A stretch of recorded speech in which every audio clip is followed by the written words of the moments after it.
예, 오늘 들려오고 있는 주요 대외 이벤트들 저희가 한번 점검해 보고요. 또 이외에 새로운 투자 전략, 종목군들을 찾아보도록 하겠습니다. 이베스트 투자증권 IM영업팀의 염승환 차장과 함께합니다. 어서 오십시오. 네, 안녕하세요. 예, 지난주에 주요 변수들 얘기해 주시면서 그 중국의 GDP하고 브렉시트 얘기를 해주셨는데 네. 오늘 시장에서 또 영향을 주고 있어서 이것부터 한번 질문을 드리겠습니다. 우선 브렉시트는 이거는 합의는 됐는데 매일매일이 좀 다른 결의 뉴스들이 들려왔을 뿐만 네. 아니라 영국 의회 이거 통과하느냐도 좀 관건이잖아요. 네.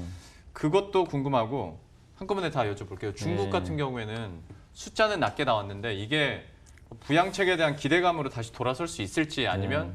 중국발 경기 침체로 흘러갈지 좀 어느 쪽이 더 크다고 보시는지. 그러니까 일단 이제 브렉시트 같은 경우는 그 합의안은 이제 서로 합의를 하기로 했기 때문에 예.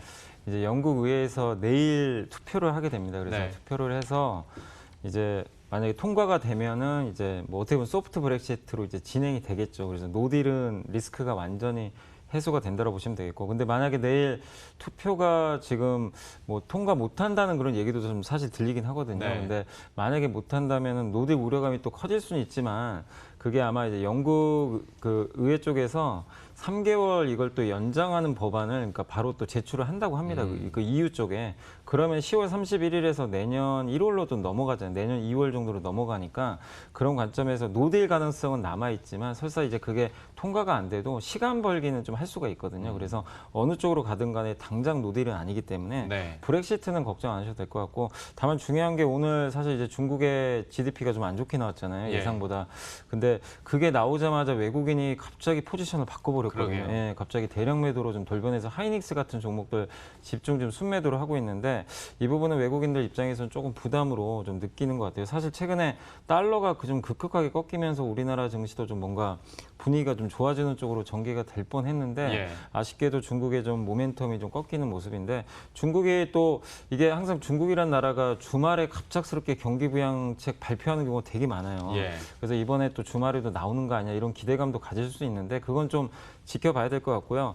어쨌든 중국도 어제 뭐 상무부에서 얘기한 대로 1차 그 어쨌든 합의안에 대해서, 그러니까 미중 무역 협상에 대해서 문서 작성을 준비 중이다라고 좀 언급을 한 것처럼 지금 사실 이게 경제 성장률이 안 좋게 나온 또 가장 큰 이유 중에 하나가 미중 무역 분쟁도 상당한 영향을 줬거든요. 그래서 이런 관점에서 다음 달에 있을 에이펙 회담에서 중국도 오히려 또 적극적으로 나올 가능성이 높거든요. 왜냐하면 이게 경제 성장률이 자꾸 떨어져서 경기가 안 좋아지면 중국의 그 시진핑 주석의 위치도 상당히 좀 약간 이제 어떻게 보면 좀 불안해질 수도 있는 거잖아요. 예. 그러니까 그런 관점에서 중국 공산당이 오히려 더 적극적인 부양책을 쓸 수 있다는 점에서는 긍정적일 수도 있고, 거기다가 또 오늘 나온 지표 중에서 사실 부정적인 것만 있는 게 아니라 산업 생산 지표는 또 예상보다 굉장히 또 잘 나왔어요. 그러니까 이런 산업 생산 지표가 잘 나왔다는 건 국내 또 제조업 경기에도 좀 이게 긍정적으로 작용할 수 있는 부분이거든요. 그래서 내용만 봐서 그렇게 우리가 나쁘게 이렇게 폄하할 필요는 없기 때문에 오늘 증시 하락에 대해서 좀 물론 아쉬운 부분들은 있지만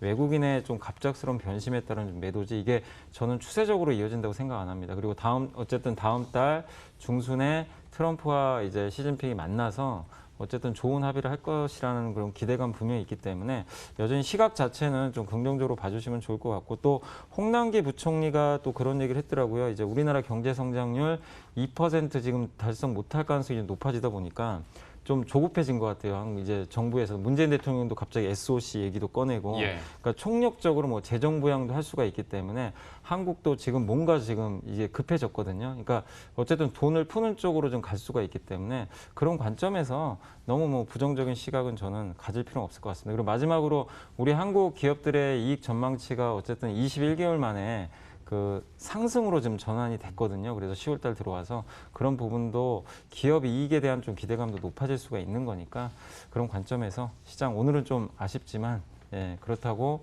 하락으로 이제 완전히 전환됐다 이렇게 보기에는 좀 너무 이른 판단 같습니다. 그러니까 헤드라인으로만 지금의 상황들이나 뉴스를 보면 부정적인 얘기들밖에 없는데 네. 그 안을 좀 들여다보면 그래도 그렇게 막 심각하게만 볼 시장이나 전망은 아니다 또 얘기를 해주셨어요. 이 부분에 대해서는 다음 주에도 저희가 계속 시장 흐름 함께 하면서 업데이트 시켜드리도록 하겠고요. 본격적으로 종목군 얘기를 해보도록 할 텐데 화장품주에 대한 얘기를 준비하셨다고 들었습니다. 네. 그러니까 화장품주 꼭 뭐 하나 좀 피려고 하면 악재가 네. 또 하나 터지고 또 터지고 그러다가 요즘 들어서 한두 번은 말하는데 또 연속성이 떨어지는 경우도 좀 있기도 네. 했고 또 이제 바닥 찍고 올라온 느낌도 없지 않아 있고 참 애매합니다. 어떻게 보십니까? 근데 이제 요즘에 보면 안 좋은 업종들에서 의외로 한 번씩 또 좋아져요. 저번 주에도 이제 저는 항공주가 이렇게 빨리 갈 줄 몰랐는데 갑자기 또 이제 뉴스 나와가지고 간 건데 화장품도 좀 비슷한 개념입니다. 사실 뭐가 정말 좋다 이게 아니라 좀 좋아질 가능성이 좀 베팅을 해보자. 그리고 더 이상 나쁠 건 없다. 이런 좀 관점을 좀 말씀드리고 싶고 화장품이 왜 이렇게 안 좋아졌냐면 사실은 이제 가장 큰 이유 중에 하나가 이게 시장 환경이 좀 바뀌어버렸죠. 아모레퍼시픽이 고전했던 이유 중에 하나도 이 중저가 브랜드에서 상당히 고전을 했는데 중국에 혹시 뭐 이런 브랜드 들어보셨는지 모르겠는데 상하이 자라든가 마루비, 프로웨 같은 이런 회사들이 있어요. 이 회사들이 중국의 로컬 브랜드거든요. 예. 화장품. 근데 시가총액이 어마어마해요. 그러니까 한 4조 정도. 그러니까 중국 화장품 못하는 국가를 알고 있잖아요.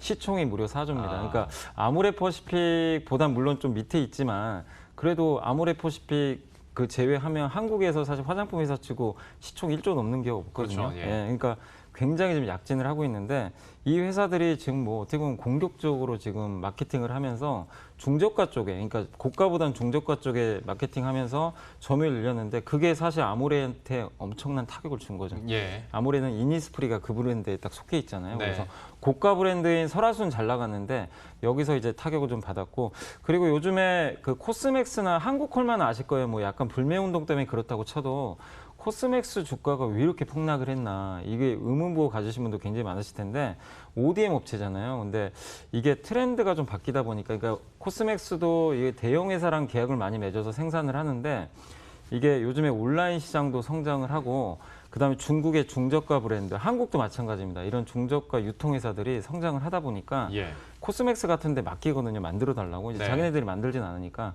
근데 문제는 이게 대용량, 그러니까 대규모로 제품을 만드는 게 아니라 조금씩 갖다 만들었어요. 그러니까 이렇게 조금씩 갖다 쓰는데 문제는 그런 업체들이 굉장히 많아서 당장 코스맥스 매출에는 좀 긍정적일 수가 있는데 매출 다변화도 좋은데 문제는 매출 채권을 받잖아요. 예. 매출 채권이라는 건 바로 현금을 받는 게 아니라 보통 3에서 6개월 후에 현금으로 돌려주는 건데 네. 이 회사들이 어떻게 보면 약간 먹튀를 하는 거죠. 돈을 안 주는 거예요. 그러니까 이게 현금 흐름이 갑자기 악화가 됐어요. 그러니까 네. 실제로 재무제표 얘기 한번 보시면 아시겠지만 코스맥스 영업 현금 흐름이 굉장히 지금 상황이 심각할 정도로 안 좋습니다. 그래서 주가가 이렇게 곤두박질 친 거거든요. 그래서 ODM 회사들이 유독 좀 빠졌던 이유 중에 하나가 이게 예전과 다르게 화장품 시장이 이게 바뀌어버리니까 그쪽에 어떻게 보면 이제 매출이 늘어났는데 그게 독이 돼 버린 거죠. 아모레랑 할 때는 아무 문제가 없는데 네. 너무 작은 회사들까지 이게 물량을 주다 보니까 현금이 유입이 안 됐던 거죠. 그래서 그 배경 때문에 좀 빠졌는데, 근데 어느 정도 이제 최근에 이제 그런 부분들은 다 선반영은 됐기 때문에 이제는 좀 걱정하실 필요 없고 좀 좋은 얘기를 해보자면 어쨌든 중국의 사드 리스크가 많이 해소된 거 좀 아실 거예요. 얼마 전에 중국의 리커창 총리도 삼성전자 공장에 방문을 할 정도로 중국이 좀 한국과의 관계 개선에 노력을 하고 있고 또 최근에 명동이라든가 이런 면세점 가보시면 입국자 수가 사드 이전 정도로 회복이 됐다라고 하더라고요. 그 정도로 중국인이 많이 들어오고 있고 실제 또 중국의 9월 화장품 수출액이 48%나 급증을 할 정도로 지금 정상화는 되고 있어요. 근데 예. 주가는 그만큼 회복이 지금 안 되고 있잖아요. 그러니까 아직도 아까 앵커님 말씀대로 이거 진짜일까? 약간 그런 의문부들이 있는데 결국 수치는 거짓말을 저는 안 한다고 생각합니다. 그래서 그런 관점에서 화장품주들 더 이상 좀 나쁘게 볼 필요 없고 최근에 또 증권사도 애들에서도 그동안은 화장품에 대해서 대부분 중립 의견인데 요즘에는 비중 확대로 전하는 의견들도 간간히 나오거든요. 그러니까 화장품도 그동안 사실 저도 되게 안 좋게 봤습니다. 안 좋게 봤지만 이제는 우리가 좀 나쁘게 볼 필요는 없고 이런 데이터들이 나와 있고 최악은 지금 모면을 하고 있기 때문에 한번 화장품주들도 지금 3분기를 한번 좀 기대를 하시면서 좀 비중을 좀 늘려보는 전략 좀 말씀드리겠습니다. 솔직히 말하면 저는 아직까지도 네. 근데 화장품주에 대해서는 마음을 다 주진 못할 것 같습니다. 그러니까 중국 얘기도 하셨는데 중국 트렌드가 그러니까 우리나라 업체들이 좀 포지셔닝이 애매해졌다고 그러더라고요. 네. 그러니까 고가를 맞아요. 사려면 프랑스 쪽 거 사고 저가는 이제 자기 로컬 업체들이 좀 네. 있다 보니까 이게 또 악재가 될 수 있었는데 그리고 코스맥스는 모멘텀이라고 생각했었는데 오히려 이게 좀 예, 악재로 예, 돌변하는 맞죠. 모습이고 하다 보면 이거 쉽지 않겠는데 그러면 과연 탑픽을 어떤 걸 꼽으실까 이것도 더 궁금해지네요. 근데 저는 어쨌든 아모레퍼시픽하고 연우 좀 가져왔는데 예. 일단 아모레퍼시픽은 다들 아실 거예요. 근데 안 좋죠. 안 좋았어요. 그러니까 이니스프리 때문에 너무나 지금 실적도 안 좋아졌고 주가도 충격이 나왔는데 다만 아모레퍼시픽은 아시겠지만 면세점 매출 비중이 절대적입니다. 근데 아까 말씀드린 포인트대로 사드 리스크 해소되면서 면세점에 중국 사람들이 지금 많이 가서 실제로 이번 3분기 실적은 예상보다 좀 잘 나온다라는 그런 얘기들이 돌아요. 그러니까 이 면세점은 사실 내수 쪽이잖아요. 네. 그래서 내수 쪽에서 중국은 아직 고전하는 게 사실입니다. 근데 면세점 쪽에서의 매출이 확대되고 그리고 이니스프리가 어쨌든 지금 중국에서 고전을 면치 못하니까 약간 지금 좀 전략 변화를 좀 꾀하고 있어요. 그러니까 고가 화장품은 더 늘리고 예. 일단 중국에선 고가는 설화수는 정말 잘 나가요. 그건 탄탄한데 근데 중국 쪽에서도 그렇고 한국 쪽에서도 온라인 판매는 솔직히 그렇게 약간 등한시했는데 이쪽에 대한 포지셔닝을 좀 더 강화한다고 하니까 좀 그동안은 좀 안이한 대처를 했었죠. 근데 어쨌든 아모레퍼시픽이 이쪽에 대해서도 대처를 하기 시작했기 때문에 지금 상황에서 이제 우리가 좀 아모레에 대해서 나쁘게 볼 필요는 전혀 없다고 생각합니다. 그래서 예. 한번 지금은 믿고 한번 투자를 해볼 만한 오늘도 주가 흐름 괜찮잖아요. 그래서 좋은 쪽으로 보시면 좋겠고 두 번째는 연우인데 연우는 3분기 그러니까 ODM 업체긴 합니다. 화장품 용기 만드는 회사예요. 주로 아모레에 납품을 하는데 2년 동안 되게 안 좋았어요. 역으로 되게 안 좋았는데 올해부터 실적이 굉장히 좀 좋아지고 있고 3분기 어닝 서프라이즈 나올 것 같고 또 물류를 지금 자동화를 했고요. 중국에 지금 공장을 증설을 해놔가지고 실적이 굉장히 점프를 할 것으로 좀 보여집니다. 그래서 화장품 회사들 중에서 실적 좀 3분기 좋을 만한 회사가 아모레랑 연우거든요. 예. 그런 관점에서 한번 실적 시즌이니까 관심 있게 보시면 좋을 것 같습니다. 실적에 초점을 맞추고 아모레퍼시픽과 연우 화장품주 내에서 탑픽으로 제시를 해주셨고요. 다음 이슈로 넘어가 보도록 할 텐데 최근 들어서 특히 정부에서 미래차 산업에 대한 비전 선포하고 네. 하다 보니까 나르는 자동차는 좀 차차고서라도 완전 자율주행과 관련해서는 이야기들을 또 많이 네. 하게 되는 것 같습니다. 좀 어떻게 보세요? 네, 제가 뭐 간단히만 그냥 설명해드리면 오늘 해드릴 거는 이제 VTX라고 이제 자동차와 자동차끼리 통신을 주고받는 거예요. 예. 그 모듈 쪽에 왜냐하면 자율주행에서는 중요한 게 예전에 테슬라가 모델 S로 자율주행 하다가 그 트럭하고 부딪혀서 사고가 났는데 네. 이 트럭이 그 하얀색이거든요. 그러니까 그걸 인지를 못한 거예요. 하늘이라고 생각하고. 하늘이라고 이제 생각하고 이제 거기다 부딪혀 버렸죠. 그래가지고 그게 결국 서로 간에 통신이 가능했으면 이게 당연히 이건 차니까 인지를 했을 텐데 그래서 많은 부분들이 그 분들이 이제 자율주행하면 그냥 카메라, 뭐 라이더 센스, 레이더 센스 이런 것만 생각하시는데 예. 실제로 소통이 중요합니다. 그러니까 5G를 하는 이유도 서로 간의 어떤 통신이거든요. 네. 초고속 통신을 위한 거니까 결국엔 자동차와 자동차, 자동차와 또 이런 인프라, 도로 표지판하고도 이제 그게 자동화 돼가지고 전자화돼서 도로 표지판하고 차하고 또 통신도 가능하거든요. 예.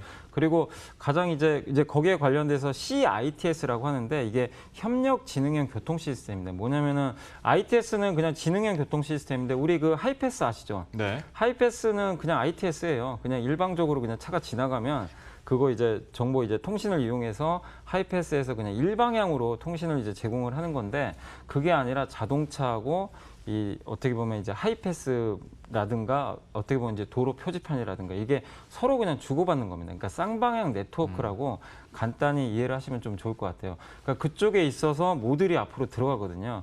그런 관련주들을 좀 관심 있게 보셔야 되는데 사실 그쪽과 관련해서는 지금 우리나라 업체 중에서는 캠트로닉스밖에 사실 없습니다.